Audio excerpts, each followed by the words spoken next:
When we think about helping developing countries, we tend to hear the same stories over and over. But what if a lot of that common wisdom about people, ideas, and money isn't just a little bit off, but is actually holding progress back?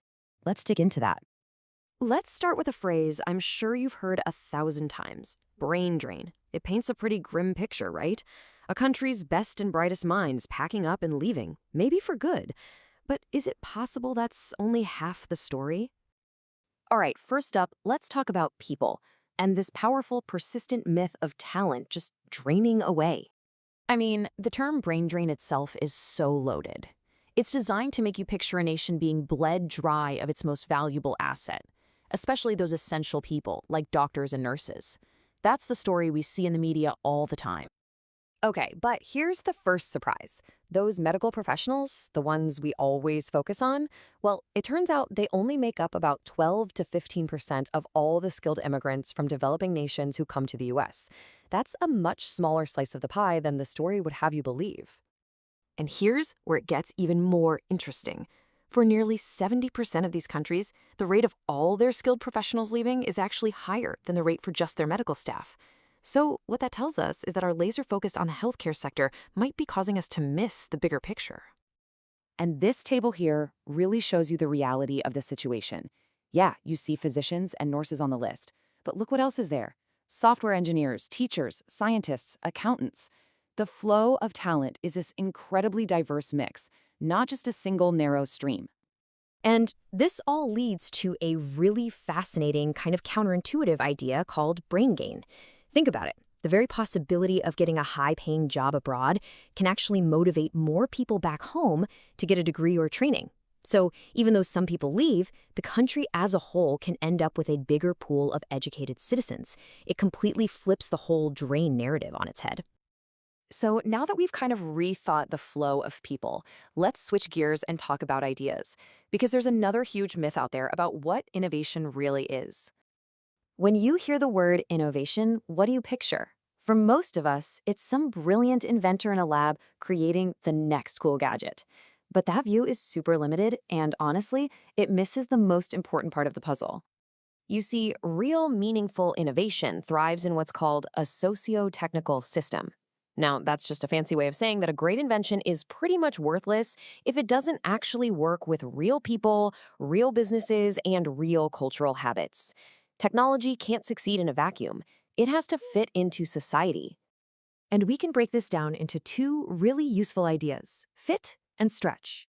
Does a new technology just fit into how people already live, or does it stretch what they're able to do, creating brand new opportunities? The real magic often happens when a technology does a little bit of both.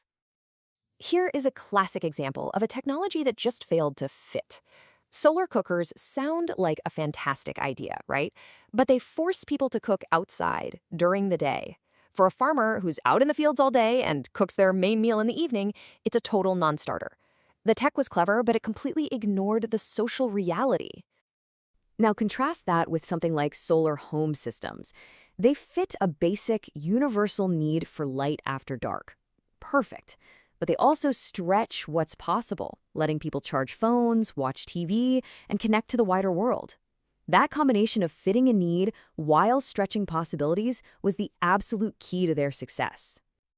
And all this leads us straight to our final myth, which is all about money, and the very tempting idea that you can solve pretty much any problem by just throwing more cash at it.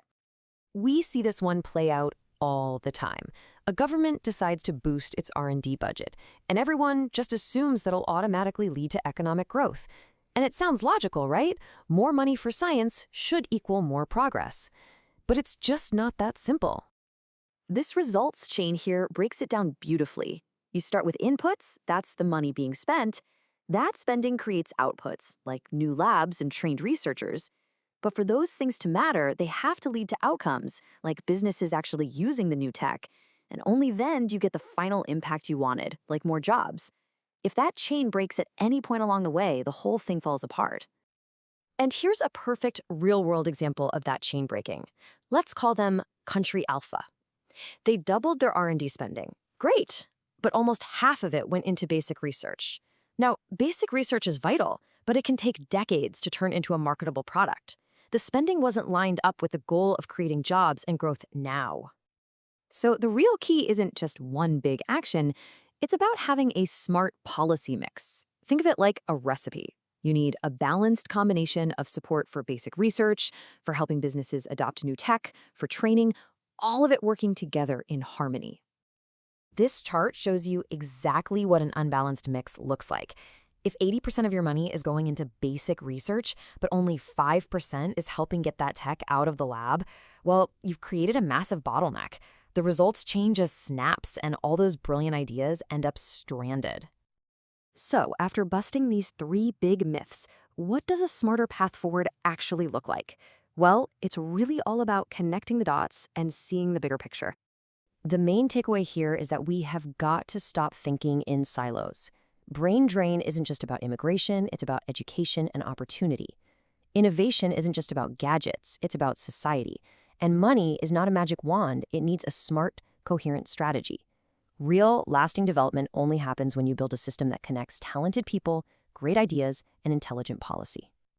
Which brings us to a final, really crucial question. If we know that these simple stories and quick fixes don't work, how do we fundamentally change the way we think about global aid and development? How do we move away from searching for easy answers and start designing the complex, connected systems that actually drive real, sustainable progress? That right there is the central challenge for the future.